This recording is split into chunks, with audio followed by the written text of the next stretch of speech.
Hello everyone. So we are back again and today we have taken motion in a straight line. तो आज हम लोग motion in a straight line की बात करेंगे, उस पे बेस्ड कुछ प्रीवियस ईयर क्वेश्चंस देखेंगे। जैसे ये क्वेश्चन अगर हम लोग देखें, a particle moves along a straight line OX at time t, the distance x of the particle from O is given to us. How long would the particle travel before coming to rest? So basically when it says distance, actually this should have been the position, right? Because we can see x can take both positive values and negative values. So this should have been position. आपको बताना है कि how long the particle travels before coming to rest. If nothing is given, basic है कि हम assume कर ले coming to rest for the first time. ठीक है, तो अगर हम ध्यान दें तो x दिया हुआ है,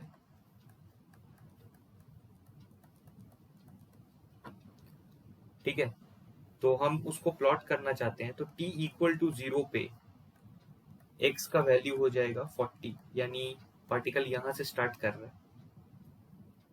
अगर आपको v चाहिए तो dx by dt करना होगा, जो कि आ जाएगा 12 माइनस 3t²।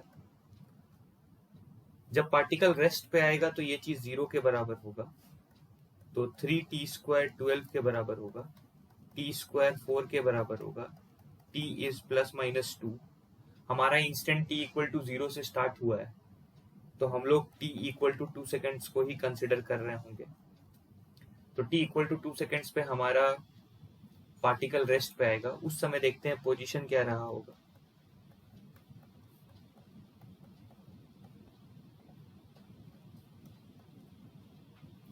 ये हो जाएगा 64 माइनस 8, सो इट इज 56।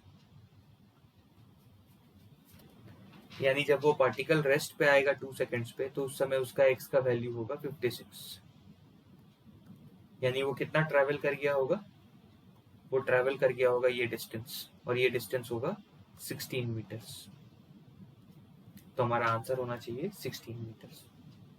ठीक है, इसमें हम लोग जनरली गलती क्या करते हैं कि हम लोग सीधे t इक्वल टू 2 सेकेंड्स खोजते हैं, 2 सेकेंड्स पे पोजीशन देखते हैं 56 और आंसर मार देते हैं 56।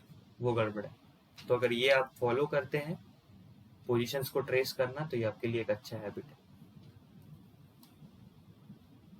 डिस्टेंस जब कैलकुलेट करना होता है तो थोड़ा डिफरेंट होता है, या थोड़ा सा आपको ज्यादा ध्यान देना पड़ता है। एक क्वेश्चन लेते हैं ताकि आपको क्लैरिटी आ जाए कि डिस्टेंस कैलकुलेट करने के लिए क्या करना होगा। ठीक है, नेक्स्ट क्वेश्चन देखते हैं। देखिए, जैसे इस क्वेश्चन में we have to find the distance travelled, right, है ना। डिस्टेंस ट्रैवल्ड कैलकुलेट करना है, t equal to 1 second to 4 second, और हमको पता है डिस्टेंस पता करना है तो एक्चुअल पाथ ट्रेस्ड निकालना होगा। अब इस एक्सिस पे हम पोजीशंस को लोकेट करेंगे। कौन कौन सा पोजीशन इंपॉर्टेंट है? इनिशियल टाइम पे, फाइनल टाइम पे, और ऐसा कोई टाइम जहां पे पार्टिकल का वेलोसिटी 0 हो रहा हो। ये 3 टाइम का लोकेशन हमको ट्रेस करना जरूरी है।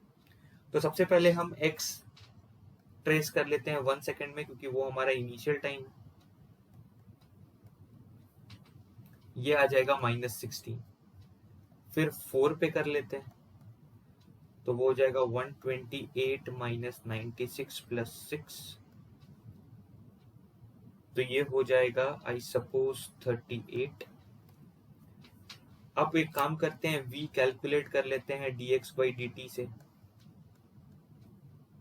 तो हो जाएगा 6t² माइनस 24। इसको 0 कर लेते हैं तो t² हो जाएगा 4, तो t हो जाएगा plus minus 2। We have started from t equal to 0, तो टाइम आगे फ्लो किया होगा, तो 2 सेकेंड्स हमारे काम का टाइम है। उस समय पे पोजीशन देख लेते हैं, तो वो हो जाएगा 2 cube into 2, that is 16 minus 48 plus 6, ये हो जाएगा -26। लोकेट कर देते हैं उन सारे पॉइंट्स को। t इक्वल टू 1 पे -16, t इक्वल टू 2 पे -26, और t इक्वल टू 4 पे +38। ये वो इंस्टेंट्स हैं, या तो इनिशियल टाइम है या फाइनल टाइम है या ऐसा टाइम इंस्टेंट है जहाँ पे v जीरो था, लोकेट हो गया। अब ऑब्वियस सा बात है, पहले particle t equal to 1 second से 2 सेकेंड वाले लोकेशन पे गया होगा, फिर वो वहां से 4 सेकेंड वाले लोकेशन पे गया होगा। ये डिस्टेंस जो है वो 10 है, और ये नीचे वाला डिस्टेंस जो है ये हो जाएगा 38 प्लस 26, क्योंकि बीच में कहीं ओरिजिन रहा होगा। 38 प्लस 26 आपका हो जाएगा कितना, 64। तो टोटल डिस्टेंस ट्रेवल्ड जो है वो 10 प्लस 64 हो जाएगा, तो डिस्टेंस ट्रेवल्ड हो जाएगा 74 metres. This is the answer to this particular question, है ना। तो इस तरह से जब भी आपको डिस्टेंस कैलकुलेट करना है, पोजीशंस को मार्क करो, पाथ को ट्रेस करो, उसका लेंथ कैलकुलेट करो, क्या क्या क्रिटिकल पॉइंट्स है, इनिशियल, फाइनल और ऐसा इंस्टेंट जहां पे v जीरो हो रहा है। ठीक है, अगले क्वेश्चन पे चलते हैं। ये अगला क्वेश्चन हमारा 2007 से है। अब देखिए, यहाँ पे आपको बोला गया है कि position 9t square minus T cube है, और आपको पोजीशन तब बताना है जब ये मैक्सिमम स्पीड अचीव करे अलोंग पॉजिटिव एक्स। तो सोचो उस समय वेलोसिटी आपका पॉजिटिव एक्स में है, तो वेलोसिटी पॉजिटिव होगा और वो मैक्सिमम मैग्नीट्यूड का होगा। इसका मतलब बेसिकली हम v का मैक्सिमा खोज रहे हैं, है ना। तो अगर v का मैक्सिमा है तो पहले x दिया हुआ है, उसको टाइम के रेस्पेक्ट में डिफरेंशिएट कर लेंगे तो v आ जाएगा। और अगर हमको v का मैक्सिमा चाहिए तो हम dv बाई dt को जीरो करेंगे, तो यानी 18 minus 60 is zero, so t equal to 3 seconds. That means at t equal to 3 seconds या तो मैक्सिमा आएगा या मिनिमा आएगा, बट हम कह रहे हैं ये मैक्सिमा ही आएगा। और ये मैक्सिमा इसलिए आएगा क्योंकि ये जो v है this is a parabola opening downwards, और जब भी कोई पैराबोला इस तरह से ओपनिंग डाउनवर्ड्स होता है तो ये पॉइंट ऑफ मैक्सिमा ही होता है। ठीक है, तो चूंकि पैराबोला ओपनिंग डाउनवर्ड्स है तो v का मैक्सिमा ही रहा होगा, तो वो मैक्सिमा 3 सेकेंड्स पे आ रहा है। तो उस समय अगर पोजीशन निकालेंगे 81 minus 27. So can I say that will be equal to how much? 54 meters. The option then should be A. ठीक है, तो इस तरह से चूंकि पैराबोला एक स्टैंडर्ड कर्व था तो हम आगे एक और बार करके D square V by D T square निकाल के सॉल्व नहीं किए, क्योंकि हमको पता है ओपनिंग डाउनवर्ड्स है तो मैक्सिमा ही रहा होगा वो। ठीक है, okay, let's move to the next question. Now this question is from 2005। इसमें आपको x as a function of time दिया हुआ है और आपको वेलोसिटी के बारे में कमेंट करना है। ठीक है, तो अगर हम उस चीज को डिफरेंशिएट करें तो ये मिल जाएगा।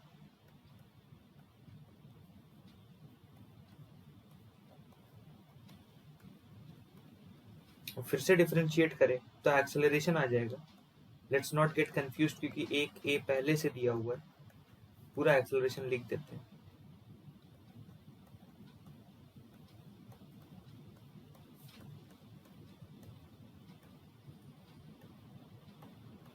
अगर आप इस क्वांटिटी को देखें तो ये क्वांटिटी जो है ये हमेशा ग्रेटर देन जीरो है, यानी आपका एक्सेलरेशन हमेशा पॉजिटिव है। सो can I say your velocity will always go on increasing, right. So your answer should be option D. I hope this is clear to everyone. X as a function of time दिया था, वहां से v पे गए, v से a पे गए। a को देख के हम एंटिसिपेट कर पाए कि acceleration always greater than zero है, इसका मतलब है velocity will always keep on increasing. ठीक है, let's go to the next question. The next question is then a recent question from NEET 2020. ठीक है, और ये क्वेश्चन जो है ये मोशन अंडर ग्रेविटी का है। तो हमसे बोला गया कि एक पार्टिकल है जिसको किसी h हाइट के बिल्डिंग से ऊपर की तरफ प्रोजेक्ट किया गया 20 मीटर पर सेकेंड से, और वो फाइनली ग्राउंड को हिट करने के लिए रिटर्न करके आ गया, और रिटर्न करते समय उसका वेलोसिटी है 80 मीटर पर सेकेंड डाउनवर्ड्स। हमको height of the tower calculate करना है, तो हम इक्वेशन लिखेंगे v स्क्वायर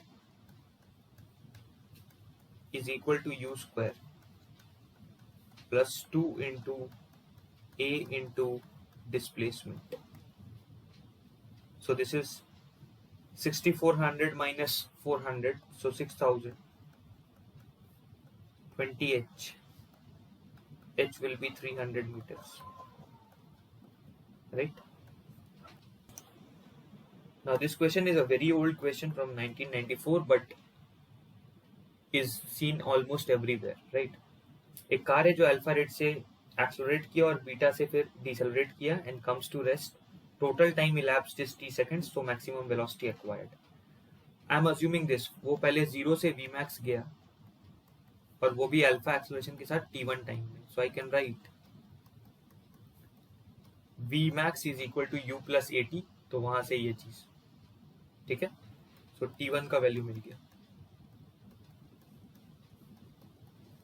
और फिर वो Vmax से 0 गया, बीटा रिटार्डेशन है इसलिए नेगेटिव और t2 टाइम में.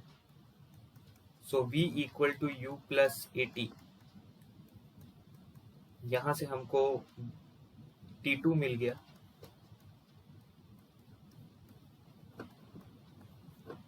हमको इतना पता है कि t1 प्लस t2 जो है वो t के बराबर है.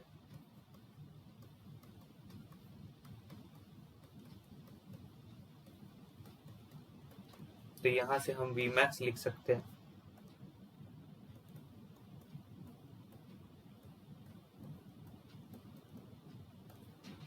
और वो मैच कर जाएगा आपके आंसर ऑप्शन डी से.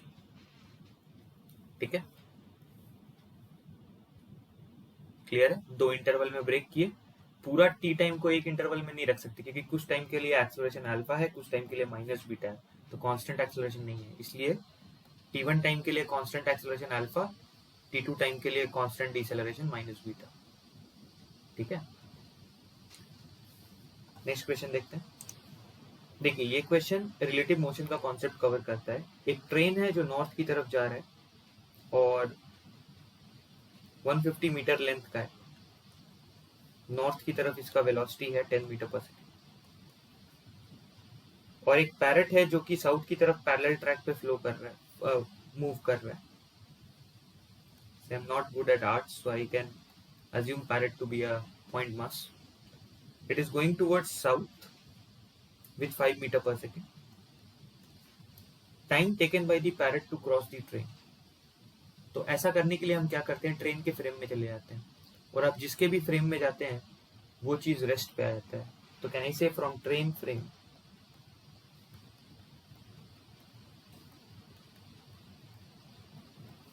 velocity of parrot with respect to train is vp minus vt.